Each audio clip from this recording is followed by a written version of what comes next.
Hi there, and welcome to this week's version of Career Insights. As always, please do comment and let us know where you're joining us from. Today, I am joined by Michael Moran, our CEO, and Joe Green, one of our career coaches, to talk a bit about elevator pitches. So hopefully it'll be of interest to lots of people and how they can be used in a variety of different ways. So as always, please do always like, comment and ask questions throughout, just so that we can make it as interactive and useful as possible for you. So after the session today, we're doing something a little bit different. We're just going to be hanging around a bit to answer any other job-related questions you might have. So we've had some feedback that it would be good to have kind of a general chat. So hopefully if there's a few people around and want to hang around afterwards, that will be great. So welcome to Michael and Joe. And let's go with our very first question, which is, what is an elevator pitch? So Michael, over to you. Thanks, Sarah, and welcome everybody. What I'm going to start by saying is I don't think most people understand the significance of an elevator pitch. It's probably one of the most important things to have and to be able to recite it at ease and with confidence when you're meeting anybody as part of your job search. So I don't want to give you an example. I truly had a client who it's probably the best example I've got of an elevator pitch. This gentleman, his wife had got a very senior job with an investment bank in London. Actually, she followed the COO, and he was a Canadian lawyer, and he came over to the UK and obviously was looking for a job. Not easy for a Canadian lawyer, but he had a connection with the Bradman brothers, very wealthy individuals, developers from his time in Toronto, and he happened to meet one of them in One Canada Square, which most of you will know is a 500-story building, I think, or 50-story building. And what he did was, very cleverly, he said to this gentleman, as he was about to get into the lift, and literally stuck his toe, "I'm not sure if you remember me, but I worked with you, or I did some work with you in Toronto." And by the time they got to the bottom of the elevator, this gentleman said, "Okay, I know now you're looking for a job. I appreciate truly your elevator pitch. Let's get time in the diary." So an elevator pitch, put simply, is a very succinct resume of where you've come from, why you're now looking, and most importantly, what you're looking for in your job search. Over to you, Joe. Brilliant.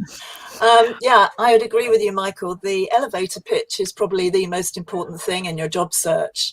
And I always think of it as, a conversation starter or your own personal advertisement. So in the same way as when you're flicking through a magazine or a newspaper, certain headlines catch your attention. If you're interested, you then go on to read the article. And it's exactly the same with you presenting yourself. So your elevator pitch has got to be your own personal headlines, and it's the opportunity to really make that good first impression. Brilliant, thank you. So we are going to ask some questions a bit later about how you go on about creating one and those kind of things. But before that, we talked a little bit yesterday about the psychology of how people take in information and how critical it is that you present things well. So could you just expand a little bit on that? So Joe, do you want to start with that? Yeah, I think the most important thing is whenever you're speaking to anyone, whether it's on the phone or face-to-face or Zoom, however you're connecting, you've really got to know your audience. And I think that's the most important thing. So it's the same as advice I would give in an interview situation is really listen to the other person first. If you are talking to someone who's from the same sector as you, then obviously there are certain things you can say, certain buzzwords or hooks that they're going to be interested in. But if you're talking to somebody who is from a completely different sector, they're not going to need that sort of information. So you've got to understand who your audience is and adapt the information you're giving according to them, and you'll very quickly see whether they are taking in that information or not. And I think we all know that even in interview situations, in any situation, people tend to make a judgment or get a first impression within the space of a few seconds. So it's very, very important to be reading the person, your audience, to understand if they're taking in what you're saying. Excellent, thank you. Anything to add to that, Michael? Yes, I mean, in terms of the psychology of how we take information, and it's fairly well researched that actually about 70% of what we're taking is what we see. And indeed, the content of what I'm talking to you now about, probably less than 7%. And the difference being the tone at which I say it. So in landing messages, and remember you're trying to do it in a short period of time, critically is that ability to present yourself, I say, with confidence, with passion, because that's what people are going to remember. And sort of, the best elevator pitch in the world in terms of content won't land unless you can deliver it with passion and enthusiasm. Mm-hmm. Excellent, thank you. Okay, that's very interesting stuff. So on to the how do you actually go about creating one? So Jo, do you want to make a start with that? Yeah, I mean, there are obviously there's sort of 4 parts to it, really. You've got to say who you are, what you do, what's special about you, your unique selling points, and what your goals and ambitions are. So I personally would, if I was doing it myself, or when I've done it, I've used the on our career portal, you can build your own elevator pitch there. But if you haven't got that, just literally doing something on your phone, just rehearsing it, and then I would practice it in front of friends. But that I would follow those sort of 4 points. Who you are, what it is you do, what's special about it, what makes you different, and where you are at the moment in your career, what you want to do with that. Okay, excellent. Michael? I sort of want to reiterate what Jo says. I have a sort of 3 stages. Mine says is where I've come from in, say, 2 to 3 sentences, my career to date, why I'm now looking, and then the mass majority, maybe 3 to 5 sentences around what I'm looking for. But Jo's right. What you're trying to do is create a memory, and a memory for the right reason, being memorable. So the more you can sort of tweak it, so it's within some level, whether it's humor, whether it's something that's a picture you're painting, because obviously you want people to remember you. And particularly if you're talking to recruiters, the odds are having lots of these conversations. Mm-hmm. So the question is how you make yourself stand out from the rest of the crowd. Yeah, I think on that point, Michael, it's about avoiding the usual jargon that people use in the profile on a CV and things like that about, I'm a good team player. If someone says to me they're a good team player, that goes straight over the top of my head, doesn't mean anything. But if someone actually paints a little picture and says, I always have the reputation at work of being the person that everyone comes to for help, I kind of can visualize it and I remember it. So painting pictures is a very important thing to do, rather than just textbook language. It's that old adage: a picture's worth 1,000 words. Yeah. Yeah. Okay, so in terms of the duration, how long should you be planning for your elevator pitch to be? I think we had a slight disagreement here, didn't we? So yes. I think, Jo, you thought it was less than a minute, and I think it can be up to 3 minutes. It's short, but ultimately you've still got to land this message. So I'm 3 minutes. Jo, what about you? Less than 3 minutes, but again, I'll go back to what I said at the beginning. It so totally depends on who you're talking to and what the situation is. So if you're in a, I don't know, some sort of social event, a networking conference, for example, you don't want to bore the pants off the other person by going into too much detail. You just want to tempt them to be interested, to ask a bit more. So you might actually break up your elevator pitch in a conversational way. And so, of course, yeah. I was going to point out, Jo, that you're right and I'm wrong, because LinkedIn have introduced this very exciting new feature, but that's only 30 seconds. That is 30 seconds. So, do you want to talk about the new feature they've introduced? Yeah, so you carry on, Jo, you go first. I was just going to say, on that time thing, though, I did it after our conversation yesterday. I tried to do a 30-second pitch for LinkedIn. I couldn't do it. It's hard. It's really hard. Really, really hard. Yeah. Okay, I will talk about that in just a second. I've just added the comment up that Jill's just added. So also add in phrases about how you make a difference, what you are known for, what you enjoy, etc. but make sure it doesn't sound like a shopping list of what you do. So yeah, that's a good point. Thank you, Jill. Yes, so the cover story on LinkedIn, it's relatively new. It's been around for probably a couple of months for most people. Most people, I think, still are probably not aware that it's there. But when you're on LinkedIn, if you see someone who has an orange circle around their profile picture, that means then that they have a cover story, and you can click on it and watch that video. So it's 30 seconds long, and you'll notice also that it silently plays in the frame for about 3 seconds, I think. So it looks a bit like one of those Harry Potter videos, you know, in the hall and things like that. So it's quite cool technology.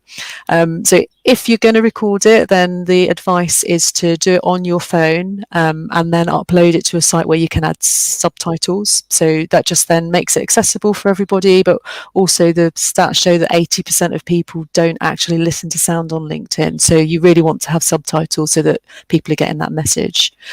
And then you can upload it to your phone, and then it will be visible for everyone to see. So you have 30 seconds, as Michael mentioned. And as Joe said, it's very hard to get information in that time. So you really need to practice and really be sure about what it is you want to kind of talk about.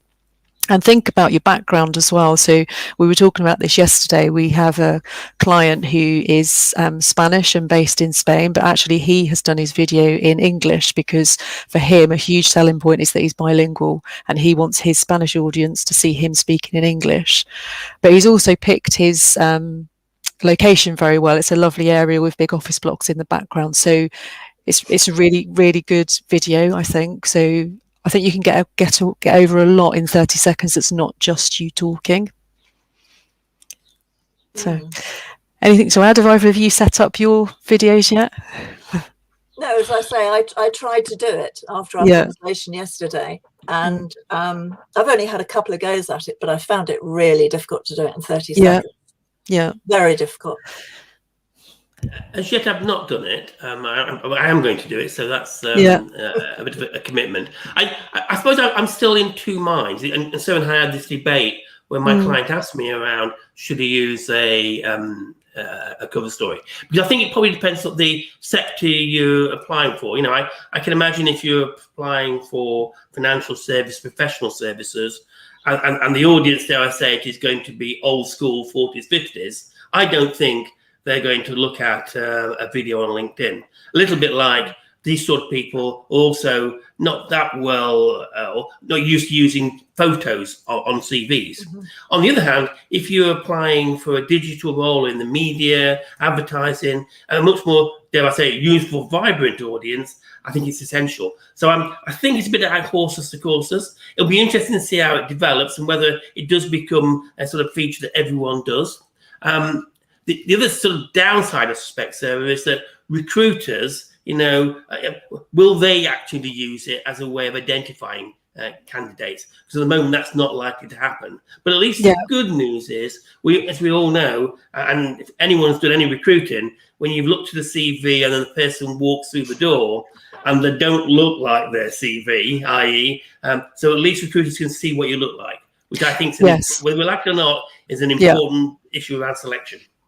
I think so, and I think it also goes back to the whole picture. And you know, so many people have got pictures from 10 years ago or whatever on LinkedIn, and they're very formal, and things have changed. People do tend to have much more casual pictures now, so it is important to keep it updated as well. So much like you should maybe have a new headshot once a year, I guess, I think you probably need to be updating your cover story relatively frequently as well, because things change, don't they?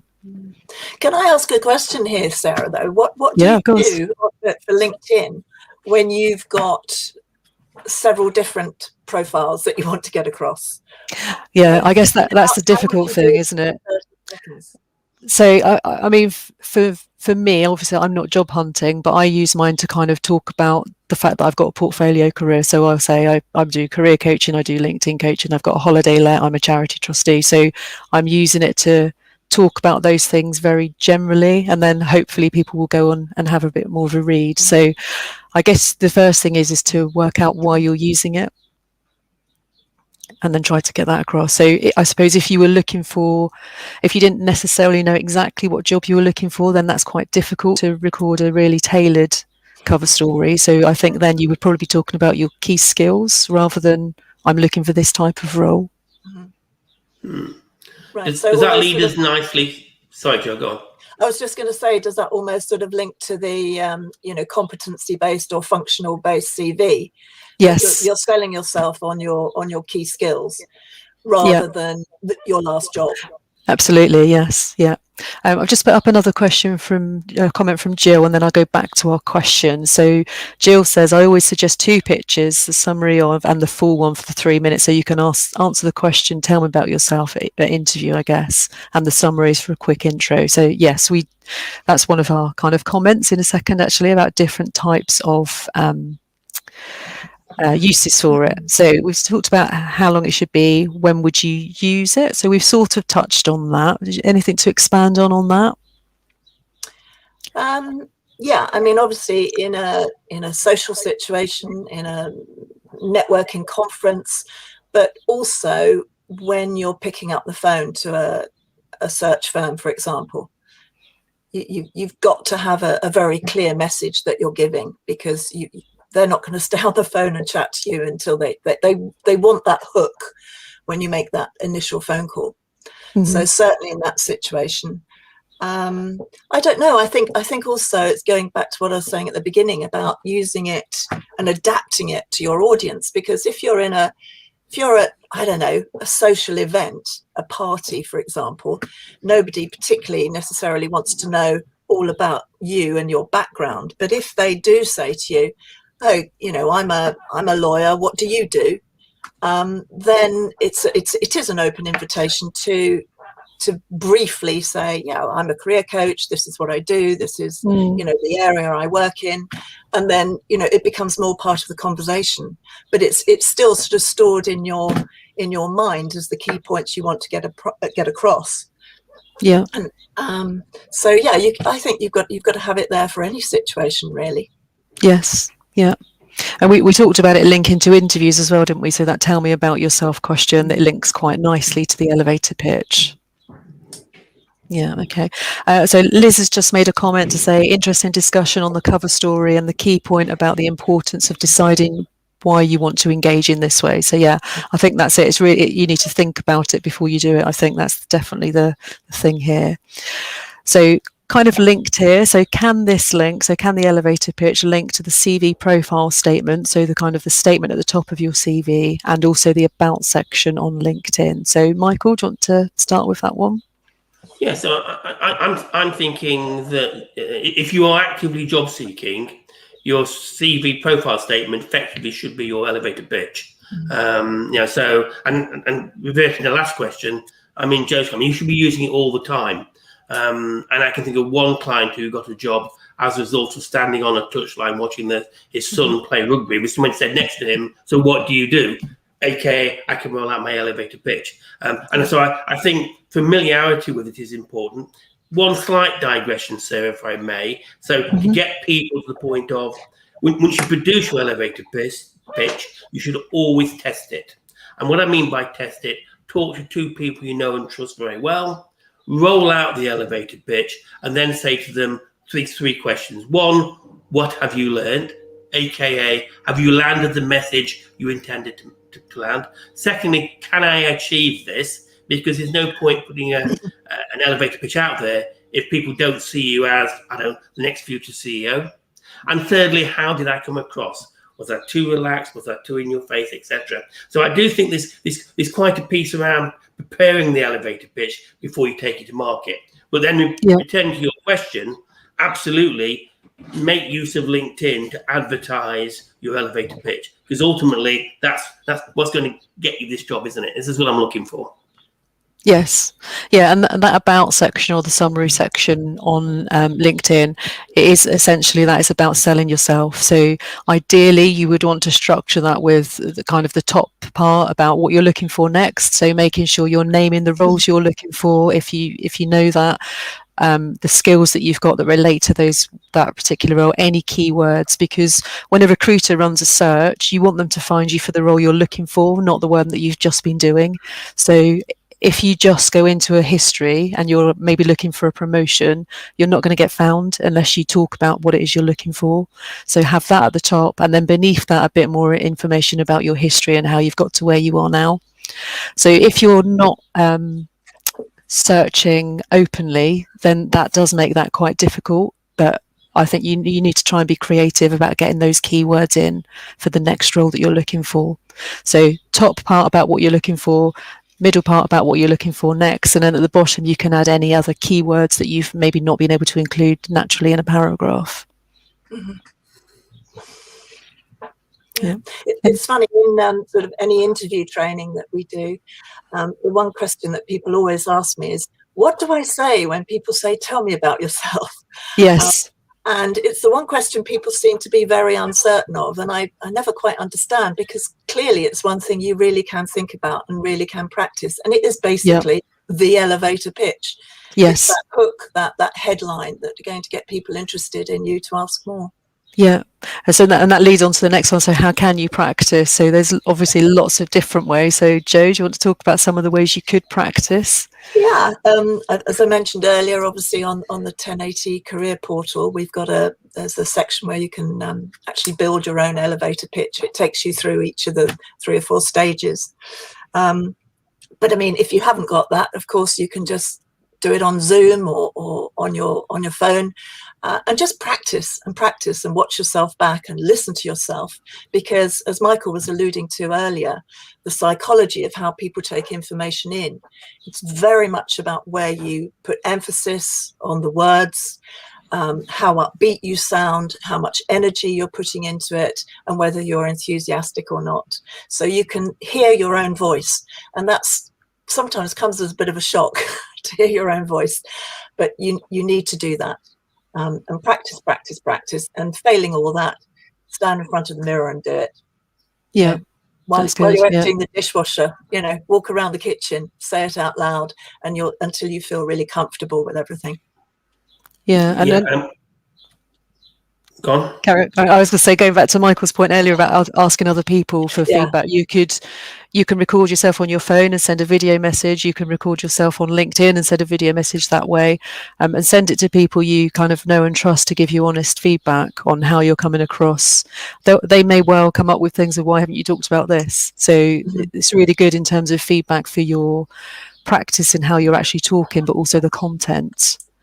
And then also on LinkedIn, as you mentioned, the tell me about yourself question, if you go to the interview prep section, you can there record yourself on video answering that question, and LinkedIn will give you some AI on how fast you're speaking, how many filler words you're using. So if you're saying and a lot, it will tell you that. So it's really good, and it will tell you if you're sounding too monotone and things like that as well. So there's some great feedback options on there.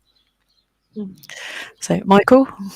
Well, I was going to reiterate Joe's point around practice. In my experience, the clients are too self-conscious. We'll do the work on the elevator pitch, and they'll practice once, 2 or 3 times. That's nowhere near enough. You really need, set yourself a target. I am going to take this elevator pitch to 50 or 100 people.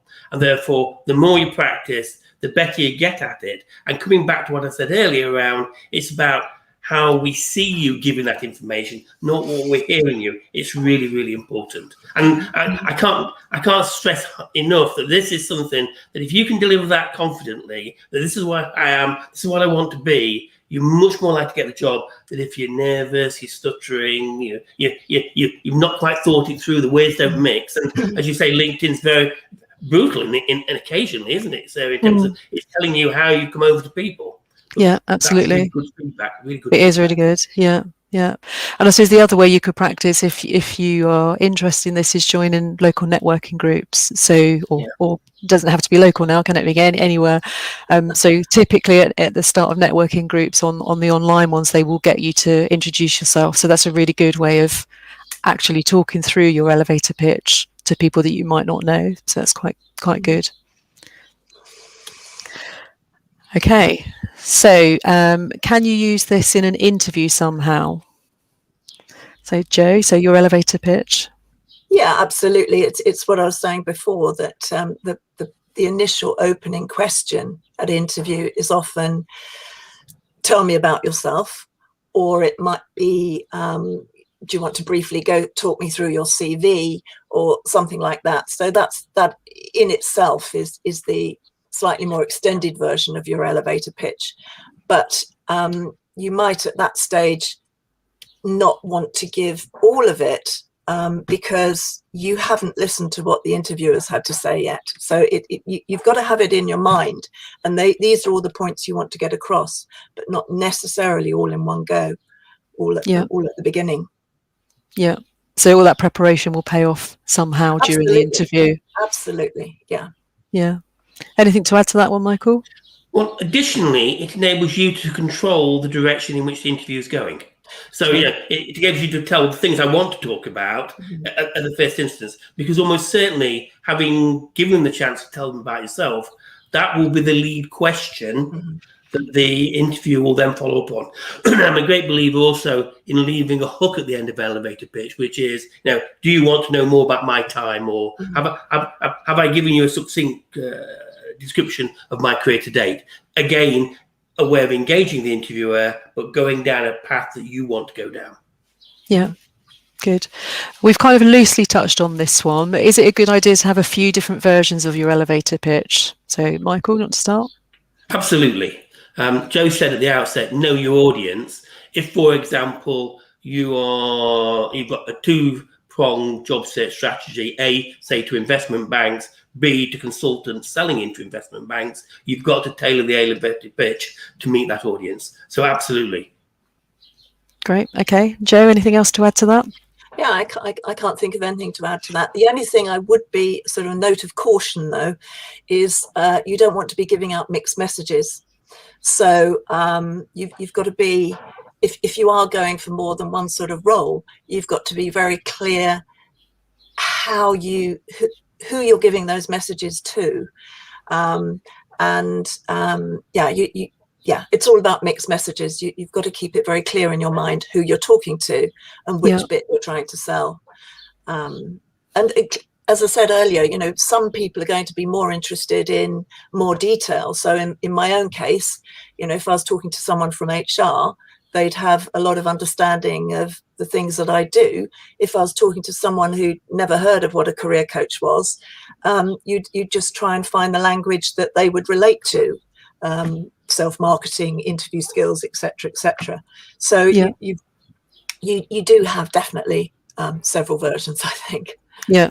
Excellent. Okay.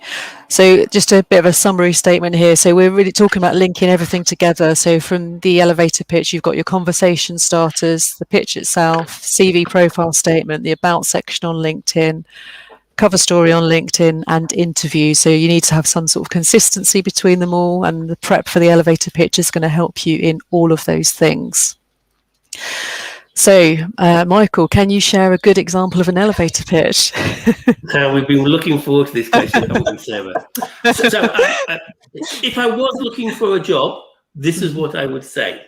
And you never know, of course, as a result of this, I may be looking for a job. I'm a HR professional. I've worked both in the public and the private sector. I moved into operations management in financial services. I got myself an MBA, and for the last 15 years, I've been running career coaching businesses. What I'm looking for is to be CEO of a medium-sized human capital consultancy. I want it to have rapid growth. I want it to be applying technology, and I want it to be acquired in 3 to 5 years, because then I will make myself £1 million. That's my memorable statement, so you'll remember me. I'm going to make £1 million. How's that sound, Sarah?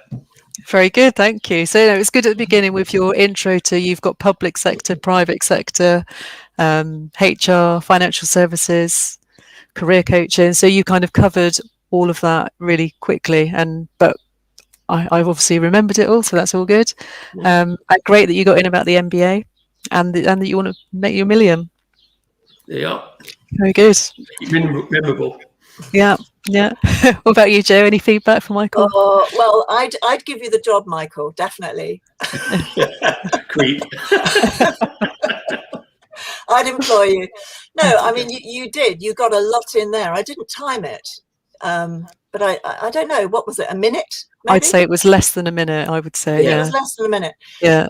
But you did manage to get a lot of points in there. I think I remembered most of them, but that's, I'm probably a bit biased because I know you. So it's an interesting exercise to try and do it with someone who doesn't know you so well, or maybe a friend, for example, who only knows you as a pal and not as a colleague or work associate. But yeah, that's good. Yeah, no, it is. And I think if I was someone that hadn't known, I would probably ask a bit about public sector versus private sector or something like that. So I think there were enough hooks in there to make me want to ask a bit more. So, which is what you want, obviously. Mm-hmm. Okay, so as a quick reminder, if you are a 1080 client, then we do have a video with all the elements of elevator pitches on our website, which actually I think that's probably available to everyone, whether you're a client or not, isn't it?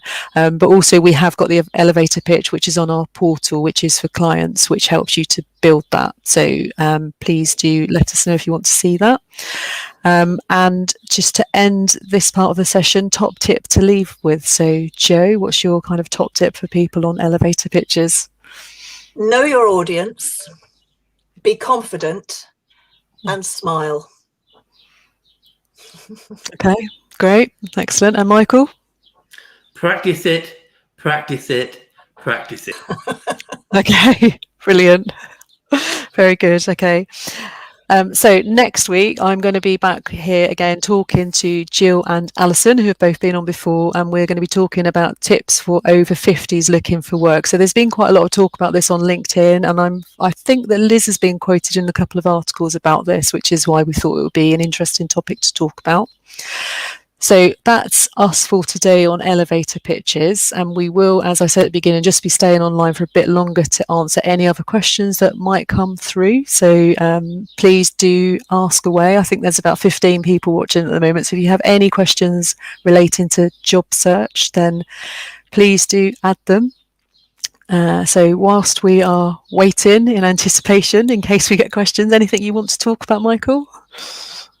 Key topics at the moment? Or?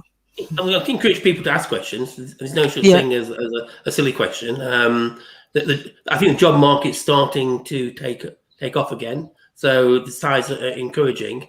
I suppose the thing I think a lot of clients struggle with it is this sort of concept of building a network that's going to feed me the job opportunities, and it's a little bit like not practicing your elevator pitch. I think people are naturally shy and reticent asking for help.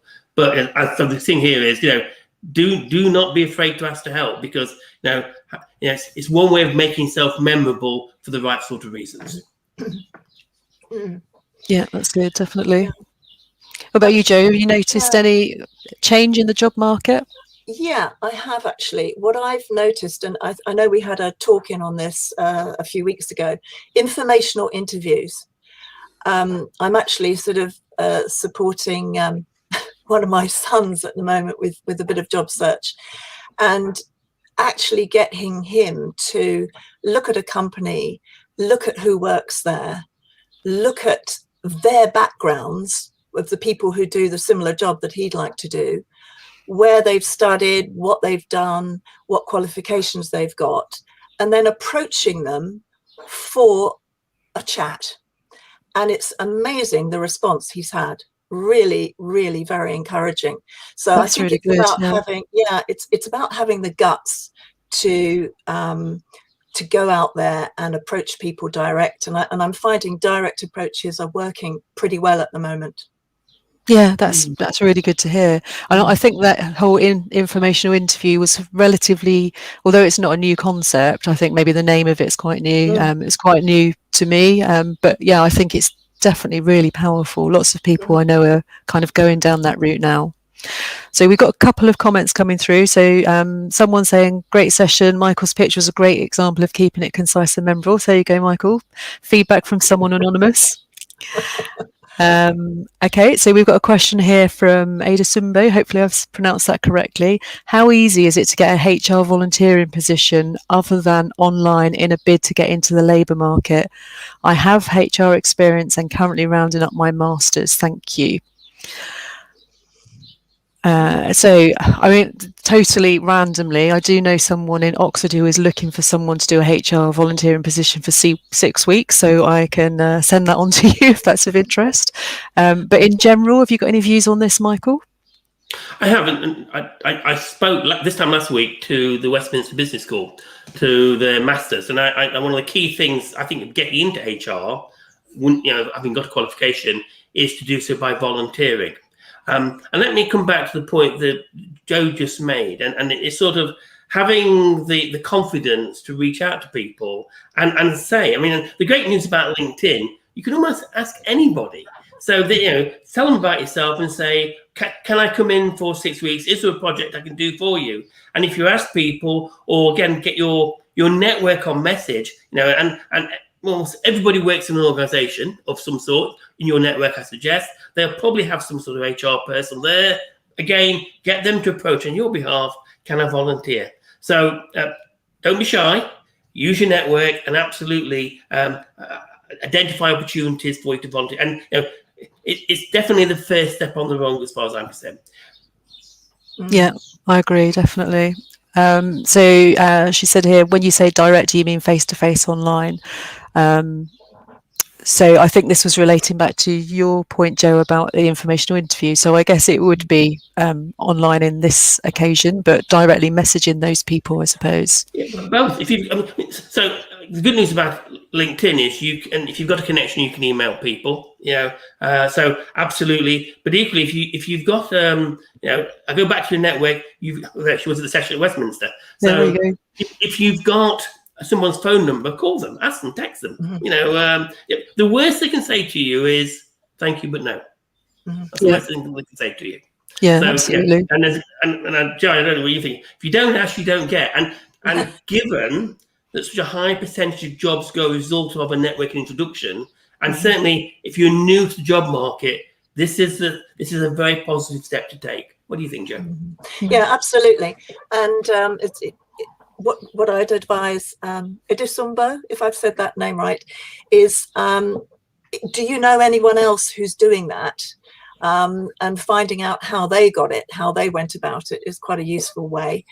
And as I said earlier, I'd go back to LinkedIn. If you identified, I don't know, a dozen companies that you'd really like to work for, somewhere you'd feel passionate about an HR volunteering role, be it in a charity sector or technology, whatever you're interested in, look at that company, look at the people who work there.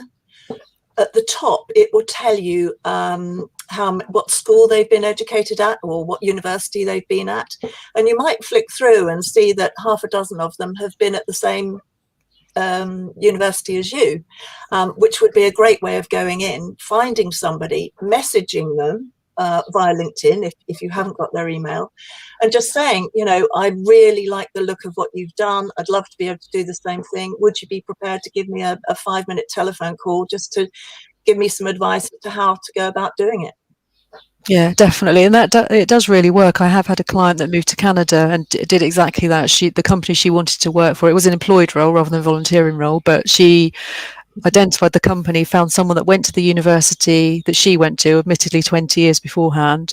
But I said, just message him anyway, which she did. And he ended up introing her to the company. She got the role. So absolutely make the use of any connections you possibly can. So Helen's just saying, yes, the worst people can do is say no. I've had to learn to overcome my fear of no when I became self-employed. If you don't ask, you don't get. Definitely. So that was a great question. Thank you. And I will contact you afterwards to let you know of the person in Oxford that's looking for a 6-week HR volunteer. So that would be pretty amazing if that worked out. And going back to Westminster, as an HR program, they've got a very strong alumni. So ask the course tutors for access to the alumni list. Check it out on LinkedIn and post it out there. Because again, they've been in a situation that you've been in, and we know people like to help people. Yes, definitely. So another anonymous comment, pitch with passion. Someone who comes across excited and passionate about a role leaves a much better impression, in my opinion, than someone with a slicker pitch who delivers it in a monotone. So, yeah, and that can definitely be hard to do. So, yeah, it goes back to practice, doesn't it? definitely. So yeah, going back to the job market, I think things do seem to be picking up. I know I've definitely got clients that are landing roles much quicker again now. So I've had one client that's been 5 weeks from first meeting to actually being offered the role, which was brilliant. Another one that was 6 weeks, and both in organisations that they really wanted. So they've been highly targeted with their approaches, and getting through the interviews quite quickly. So it's really good to see that whole process seems to have sped up again for some. That's interesting, Sarah, because what I would say, another thing I've noticed, is that organisations do seem to be putting many more interviews in before selection. Now, I don't know what you think, Joe, but it just, I think whereas before maybe 3 or 4, we can well get into almost double figures. I don't know, in the past, people like Goldman's always did lots of interviews, but I get a sense that, and that's the other one is around giving presentations or giving a business plan. They seem to want a lot more upfront from candidates than they did 2-3 years ago. What do you think, Joe? Yeah, I'd agree with that. I mean, I think my record was one investment bank that will remain nameless, who put one of my clients through 17 interviews. But that was, he did get the job, but it was more about meeting the team. Not every interview was a grueling process. It was actually getting to know everyone in the team, and that's why there were so many. And obviously now so many interviews are being done online. That's a slightly, it has changed things dramatically, because if you want to meet your team, you probably will have to do quite a few one-to-one things on Zoom or Skype or however they want to do it. I think the clients I've worked with recently have moved relatively quickly. I haven't noticed a big slowdown at all. No. That's good. So, most of the clients I'm working with, it's taking them about the average length of time, which for me has always been sort of 2 to 3 months. Yeah, that's good. Yeah, I mean, my 2 clients, I think the first one, she had 2 interviews, and the second he had 4, but they were all very quick. So kind of an intro one, and so that's good to hear. So I can still see there's lots of people watching. So if anyone does have any other questions, please do ask them. But if not, we'll probably end in a few minutes. So anything else you wanted to talk about, Michael? Nothing else I want to talk about in terms of job seeking at the moment. Let's go back to cover stories and sort of making the most of LinkedIn, because I think this piece around standing out is quite important.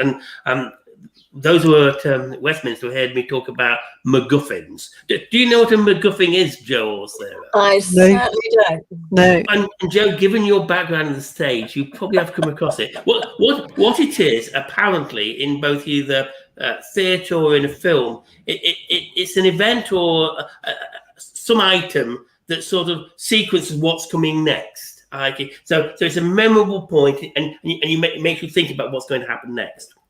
And so I've used it slightly, saying that when you're applying for a job, you need to have your own MacGuffin. So when people meet you, they remember you. So those who are at Westminster will see I was wearing my red kickers last week, and they're my MacGuffin. It makes people remember you. So whether it's a fancy bow tie or a hairstyle, but try to have something that people remember. It doesn't have to be an item you're wearing. It can be, for example, things you've done in the past. So people have done a bungee jump, or say with you with your paddleboard.